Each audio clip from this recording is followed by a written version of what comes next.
I was 62 years old and half asleep in front of a rerun of Jeopardy when the storm door rattled hard enough to startle the dog 2 houses down. Not a knock. 3 fast raps, the kind that already assume you're going to open up. I folded my crossword onto the ottoman and pushed myself out of the wingback chair by the window, Loretta's chair, though I still called it that 3 years after she was gone, and patted down the hall in my socks. Through the sidelight glass, I saw my son's Jeep in the driveway with the hatch standing open, and behind it, half up on the curb in the rain, a rental trailer hitched to a sedan I didn't recognize. Dad. Cole stood on the porch soaked through, a duffel bag in each hand. Behind him, Brooke was already stepping past him into the hall light, garment bag over one arm, phone lit up in the other hand. We're moving in. Just for a little while. I looked past both of them at the trailer. How little? Nobody answered that right away, and that told me more than any answer would have. I let them in because it was raining, and because Cole was still, somewhere under 33 years and a receding hairline, the boy who used to fall asleep against my shoulder on the drive home from Little League. But I said it plain, standing in the front hall with water dripping off Cole's jacket onto Loretta's runner rug. 2 weeks. I mean that.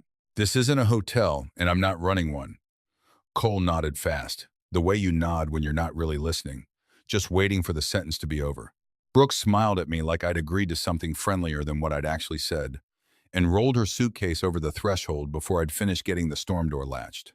They hadn't been inside 10 minutes before Brooke pulled a folded page out of a plastic sleeve in her tote and set it on my kitchen counter, smoothing it flat with both hands like she was unveiling something.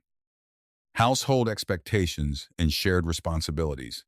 It said across the top in a clean printed font, laid out in a little grid the way she probably laid out spreadsheets for her real estate clients. Coffee on by 6:30. Kitchen counters wiped after every use. Quiet hours after 9 p.m., that one made me read it twice, since as far as I understood it, the house belonged to me and had for 31 years. Laundry folded flat, not hung, to save closet space. Grocery contributions appreciated. Just so we're all on the same page, Brooke said, tapping the sheet with one finger, the polish on her nail catching the kitchen light. Structure helps everybody settle in faster. I looked at my son. He was studying the ceiling fan like it had done something interesting. This a joke? I asked him directly, not her. It's not a big deal, Dad, he said, still not looking at me. It's just how Brooke likes to run things.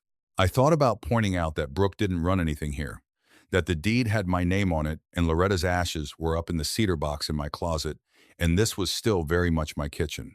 Instead, I folded the sheet in half, set it on the counter, and said, well, that's organized, in the flattest voice I could manage, because I'd learned a long time ago that the first fight you win with your son isn't the one you have out loud.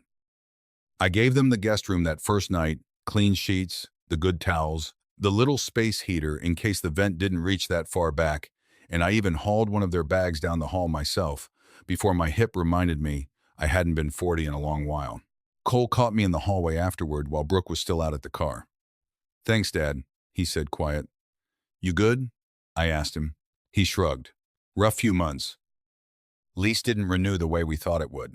I wanted to ask him what kind of rough few months ended with his wife handing his father a spreadsheet about folded laundry. But he looked tired in a way that went past just tired, so I let it go for one more night and told him to get some sleep. By the next morning, my coffee mugs had migrated to a different cabinet, the one over the stove I could barely reach without the step stool. By that afternoon, the thermostat, which I'd kept at 68 since Loretta died because that's what she liked and I never saw a reason to change it, had been bumped to 73. By dinner, my Wi-Fi password, the one I'd had memorized for 6 years, didn't work anymore because Brooke had reset it for security and forgotten to mention it until I was 3 tries into locking myself out of my own router. None of it was worth a fight on its own. That was the trouble with it. You can't build a case out of a coffee mug. On the second day, I came back from Giant Eagle with 2 bags of groceries and found Loretta's wingback chair gone from its spot by the sunroom window. Cole had one hand on the back of it, easing it through the garage door. Brooke stood off to the side, pointing at the empty space it left behind, like she was staging a photograph. What's going on? I set the bags down harder than I meant to. We're just opening the room up a little, Brooke said, bright as ever. That chair is kind of dated for the space. That was your mother's chair, I said to Cole. Not to her. He froze half a step, And for just a second, I saw the 10-year-old who used to climb into that chair with Loretta on Sunday mornings before church, both of them working the crossword together.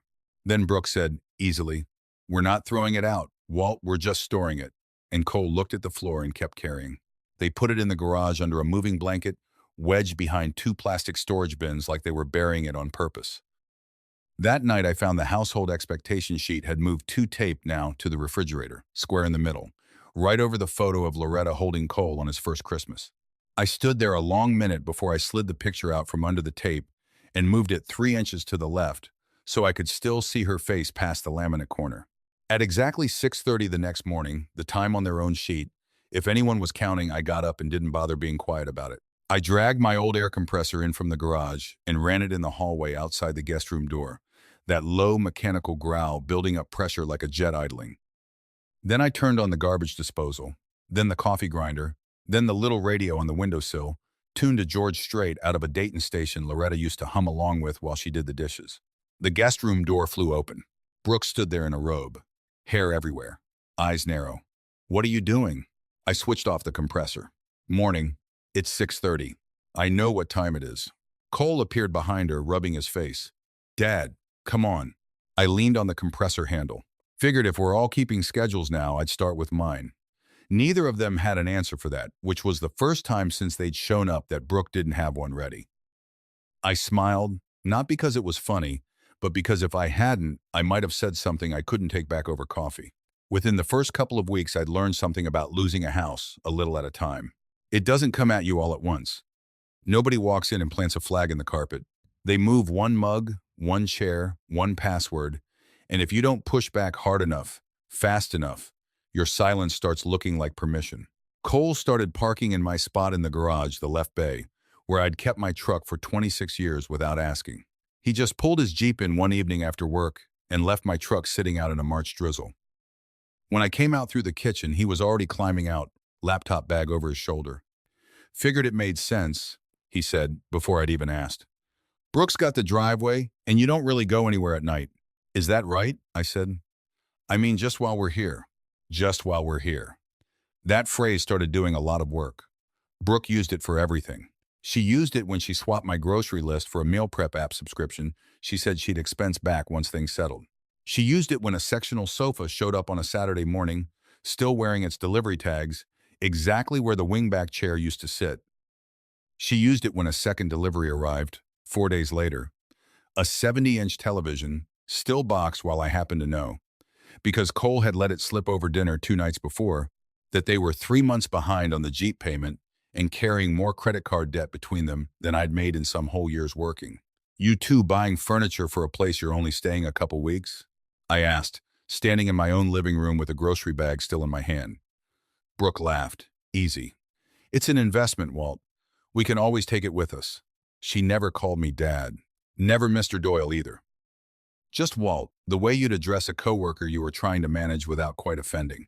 A few days later, Brooke told me at 4 in the afternoon, while I was out checking the mailbox, that some people from her office were stopping by around 7. "Nothing fancy," she said. "Just a few colleagues and their husbands." I said that would have been good to know that morning. She said it was casual, not to worry. I made myself scarce for most of it, mostly because I didn't feel like making small talk in my own living room while somebody else hosted a party in it. Around 8, I came in through the garage with a bag of trash, still in my old canvas coveralls from fixing a slow drain at Ray Delgado's place next door. A man I didn't recognize was standing near my kitchen island with a glass of white wine. "Hey," he said, friendly enough. "You the guy doing the renovation?" The room went quiet for half a breath. Brooke's smile flickered. Cole looked at me across the kitchen, and it would have taken him 3 words. "That's my dad. This is his house," but he just looked at his shoes instead. Brooke recovered first, laughing lightly. "Oh, that's Walt. He helps out around here. Not my father-in-law, not Cole's dad. Just Walt, who helps out." "Sorry, man, my mistake," the guest said, and went back to his wine. "No harm," I told him, which wasn't entirely true. There was harm. It just didn't make any noise.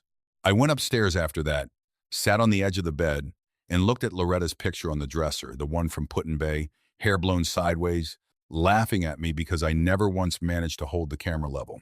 I don't know what happened to that boy, I told her. Of course she didn't answer. The real answer came about 10 days after that. I'd gotten up around midnight, old men, and a second cup of coffee after dinner don't mix. And on my way back down the hall, I saw a light under Cole and Brooke's door. Their voices were low. I wasn't trying to listen. That's what I told myself anyway. We can't keep pretending this is temporary, Brooke was saying. I know, Cole said. We need him to sign before he changes his mind about anything. My hand tightened on the hallway rail. I don't want to put him somewhere, Cole said, quieter. Not a facility. Don't make it sound ugly. A pause. Somewhere smaller. Somewhere with people around, so we're not worrying every time he's quiet too long. He doesn't need all this space for one person. All this space. The house Loretta and I had paid down one plumbing call at a time, weekends and holidays, for 31 years. The house where Cole took his first steps in the kitchen doorway. The house where I held her hand through the last February of her life, in the bedroom right down that same hallway. I stood there barefoot in the dark a long time, feeling older than I had in years. He's not going to like it, Cole said. He'll adjust, Brooke answered. He always does. I went back to bed. I didn't sleep. At 6 the next morning, I sat at the kitchen table with my first cup of coffee, looking at that laminated sleeve still stuck crooked to the refrigerator, Loretta's Christmas photo shoved half behind it again. My hands weren't quite steady when I picked up my phone, and it wasn't nerves. It was making a decision I'd been putting off far too long. I called a number I hadn't dialed in almost a year. Kessler and Voss, Estate and Elder Law, the receptionist answered, and I asked for Nora Kessler. Walt, she said when she picked up, her voice familiar and even. Everything all right? I looked down the hall where my son and his wife were still asleep. No, I said, but I'm done pretending it is. Is this about the trust we set up after Loretta passed? I closed my eyes. Yes, I think it's time. I expected her to tell me I was overreacting. Instead, she said, come in this afternoon. Bring whatever you think matters, even if it seems small. That last part stuck with me the whole drive to Lebanon. Even if it seems small. Funny how the small things are usually the first sign something bigger's gone wrong. I brought a grocery bag full of things I never pictured carrying into a law office, the household expectations sheet, photos I'd taken on my phone of the wingback chair under its moving blanket, screenshots of a text Cole had accidentally sent to our old family group chat instead of just to Brooke, a delivery invoice for the sectional made out to my address, and one old photograph of Loretta sitting in that same chair with a cup of tea in her hand years before any of this. Nora went through all of it without interrupting. When she finished, she folded her hands. You're in a better position than you probably realize. 4 years ago, you put the house into an irrevocable trust instead of leaving it to probate. You told me then you didn't want Cole burdened with all that paperwork someday. That hasn't changed, I said. What's changed, she said, is that you need stronger protection while you're still living in it. We can add language specifically addressing coercion, unauthorized occupancy, and attempts to influence your estate decisions while you're alive and capable. I don't want to punish him, Nora. I know. You want your house to feel like yours again. That's a very different thing, she said. And I've thought about that sentence more than almost anything else she's ever told me. Driving home, I realized at a red light that I wasn't angry anymore. Not really. I was tired. Tired of moving through my own kitchen like I needed a hall pass. Tired of pretending every slight was an accident. Mostly tired of waiting for Cole to turn back into the son I used to know, without me ever actually asking him to. When I pulled in, a delivery van was already parked at the curb. 2 men unloading flat boxes labeled Home Office Suite. Brooke met me in the hallway. Perfect timing. Could you sign for these? What is it? Desk stuff. For the den. Whose den? She laughed like I'd made a joke. Our den, silly? I signed, not because I agreed to anything. Because I wanted the paper trail. That evening, Ray came by with 2 root beers, the way he'd taken to doing most weeks since Loretta passed. We sat on the back steps while the light went orange behind the sycamores. He asked how bad, I told him. They're measuring rooms, I said. They're buying furniture. They're talking about moving me somewhere smaller. That last part made him set his bottle down. They said that? In those words? I told him everything, start to finish. He listened without a single interruption, which is rarer in a friend than people think. When I finished, he said, 30 years on the fire department, you see every kind of family fall apart. The bad ones were never really about the house. They were about respect. He nodded toward my own front door. They stopped respecting you a long while before they ever started wanting this place. That one landed harder than anything else anybody'd said to me in months. Over the next few weeks, I got easier to live with on purpose. Brooke asked if I'd pick up her dry cleaning. Sure. Cole asked if I could wait around for the cable guy. Happy to. The more agreeable I got, the more careless they got. Brooke stopped lowering her voice on the phone. Cole stopped looking guilty when the boxes kept coming. One evening, I found paint swatches lined up along the dining room table and, underneath them, a printed real estate flyer Brooke must have drafted for practice, my own address on it, my own front porch photographed from the yard, a listing price typed in where the description should have been. Charming updated ranch, move-in ready, she'd written, like she was already showing it. I didn't say a word about it. I photographed it with my phone and put it back exactly where I found it. Every few days I'd meet with Nora, sometimes 15 minutes, sometimes an hour. She never once told me to embarrass my son. Quite the opposite. Stay calm, she said. Let the paperwork carry the weight. So every text, every invoice, every photograph, I just kept it quiet and waited. One Saturday, Brooke came into the kitchen with a notebook, practically glowing. Good news, she said. I booked the Memorial Day cookout. My family, your side, the whole street if they want to come. I asked what that had to do with anything. It'll be perfect, she said, flipping pages. And I already told everyone your lawyer might stop by to finalize the paperwork while we're all together. The lawyer, I said. Once the house is officially in our names, she said, not even looking up, we can really start on the renovation. Cole, pouring coffee behind her, froze mid-pour. She mistook my silence for agreement and kept talking about caterers. I said it sounded like an excellent idea. I meant it, just not the way she thought I did. Memorial Day arrived hot enough to make the driveway shimmer. By 9, Brooke had already claimed my kitchen with a clipboard in one hand and her phone in the other, directing Cole on where to set up the grill and telling my neighbors, as they wandered over with folding chairs, how she and Cole were finally getting the house sorted out. My younger sister Denise brought a pan of baked beans. My cousin Marty hauled in 2 coolers of soda. Kids ran the yard with little flags. For a minute or two, it almost felt like the cookouts Loretta used to throw. Except she wasn't the one running it, and it wasn't quite my house anymore in anyone's eyes but mine. Brooke gave tours between hot dogs. This kitchen gets incredible afternoon light, she told one of her coworkers, pointing at the sunroom. We're thinking of pushing this whole wall out once everything's finalized. Nobody corrected her, because nobody else knew yet what finalized actually meant. At 1:30, a gray sedan pulled up to the curb. Nora Kessler stepped out with a slim leather folder under one arm. Brooke spotted her first and clapped her hands together like she'd won something. Perfect timing. We can get everything signed before dessert. A few relatives turned to look. My sister Denise frowned. Paperwork? Brooke laughed. Nothing exciting. Walt's finally transferring the house over, save everybody a headache down the road. She went inside and came back out with a fresh box of pens, holding one out to me like a gift. I looked at the pen, then at her. We won't be needing that. Brooke blinked. What? I said we won't be needing your pen. The backyard went quiet enough that I could hear the grill hissing behind Cole. Nora opened her folder. Since there seems to be some confusion, she said, calm as anything. Mr. Doyle asked me to clear up the ownership status of this property. Brooke's smile slid sideways. Nora kept going before anyone could jump in. This house was placed in an irrevocable trust shortly after Loretta Doyle passed away, a little over 3 years ago. Mr. Doyle has full, lifetime occupancy. He cannot be removed, and the property cannot be transferred simply because someone would prefer it be. Brooke turned to Cole. Cole looked at the grass. Nora laid the first photograph on the picnic table, the wingback chair, wrapped and shoved behind storage bins in the garage.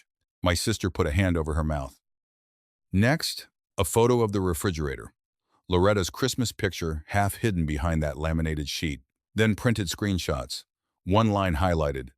We need him to sign before he changes his mind. Another. Somewhere smaller. Then the delivery invoices, all mailed to my address. Then, last, the real estate flyer with my own front porch on it and charming updated ranch, move-in ready typed across the bottom. Nobody laughed. Nobody said anything for a long moment. Brooke found her voice first. This is completely out of context. Then explain the context, I said. Cole finally lifted his head.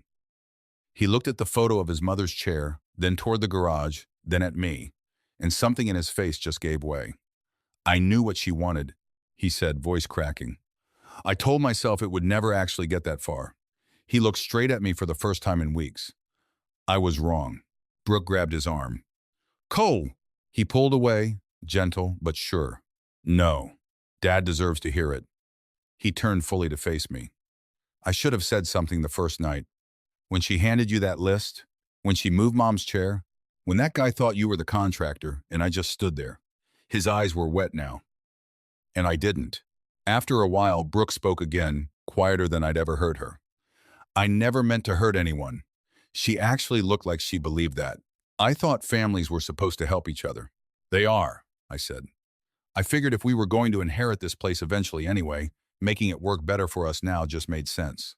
I nodded slowly. There it is. Nobody interrupted. You weren't planning for someday, Brooke. You were already spending it. She opened her mouth, then closed it again. There wasn't anything left to say to that. Cole stepped closer. I've got debt, Dad. Both of us do. Cards, the Jeep, all of it. I never told you because I was embarrassed, and I kept telling myself the next promotion would fix it. It didn't. His voice broke. I let myself believe this was temporary because the alternative was admitting I couldn't handle my own life. And every single time I should have told her no, I didn't. I let that sit a second. I've been broke, I told him. Your mother and I ate peanut butter sandwiches for a week more than once so we could make the mortgage. We never once fixed our own problems by taking somebody else's peace away from them. He nodded through tears. No, you didn't. I'd left something by the garage door that morning before anybody else was up. A wooden toolbox I'd built myself as a 19-year-old apprentice. The corners rounded soft from 30-some years of use, holding 2 pipe wrenches, a torch, a flaring tool, and the little brass level Loretta gave me for our 20th anniversary because she said I was always borrowing everybody else's. I carried it over and set it in Cole's hands. He stared down at it. Dad, I don't understand. This box built everything that mattered in my life, I said. My trade, this house, the life your mother and I made in it. I'm not handing you a house, son. I'm handing you a chance to build one of your own, with your own 2 hands, the way I had to. He started crying for real, then not loud. Just the kind of crying a grown man does when he finally stops performing for everybody watching. Brooke looked at him, then at me. I don't deserve this kind of grace. No, I said. You don't. Another long, quiet stretch. But grace isn't the same thing as giving up. You have 10 days, I told them both. I'll help cover a security deposit wherever you land, not because you earned it, but because I want you landing on your feet instead of falling apart. Brooke looked genuinely startled. Why would you do that? Because I want you gone, I said. Not ruined. The moving truck came the following Saturday. Cole carried more boxes than anybody else. Brooke barely said 2 words the whole day. Before they left, Cole walked into the garage alone and came back a few minutes later with his mother's chair. He didn't say anything, just set it back by the sunroom window, exactly where the afternoon light used to find it around 4 o'clock, and stood there looking at it a moment. I'm sorry, Dad. I know, I told him. 3 months later, there was another knock at my door. Just Cole this time, holding his own small toolbox, cleaned up and organized. Fixed the porch light on my way in, he said, a little nervous. Noticed it was out. I told him I had enough meatloaf for 2 if he was hungry. We ate at the old kitchen table, not talking much, and we didn't need to. About half a year on, I got a handwritten letter from Brooke. No excuses in it, no blame. She wrote that she'd confused planning ahead with taking over and helping with owning. I didn't answer it right away. When I did, I told her I accepted the apology. Trust takes longer than forgiveness does, and that hasn't changed. Neither has the trust itself, the legal kind, or the other kind. These days, Loretta's chair still sits right where it belongs, and every so often Cole comes by on a Saturday with his own tools in hand, and we fix whatever needs fixing, or we don't, and either way, we sit with our coffee and watch the street. If you're a father or a mother who spent your whole life building something with your own hands, only to watch somebody try to hand it away without asking you, you're not alone, and you're not wrong for wanting it back. And if you're the son or the daughter reading this, still with time left to speak up before somebody else's silence becomes your whole inheritance, Say something sooner than I let my boy. It costs less than you think, and it's worth more than anything you're afraid of losing. Home doesn't stay yours because your name is on a deed, it stays yours because you never let silence pay someone else's bills. A boundary spoken gently on day one is kinder than a grudge held for months. And love, real love, isn't proven by what you hand over, but by what someone chooses to build back with their own two hands once you've let them try. A small note for you. This story was written and fictionalized by AI purely to entertain, while hopefully leaving behind a genuine, positive lesson to carry with you.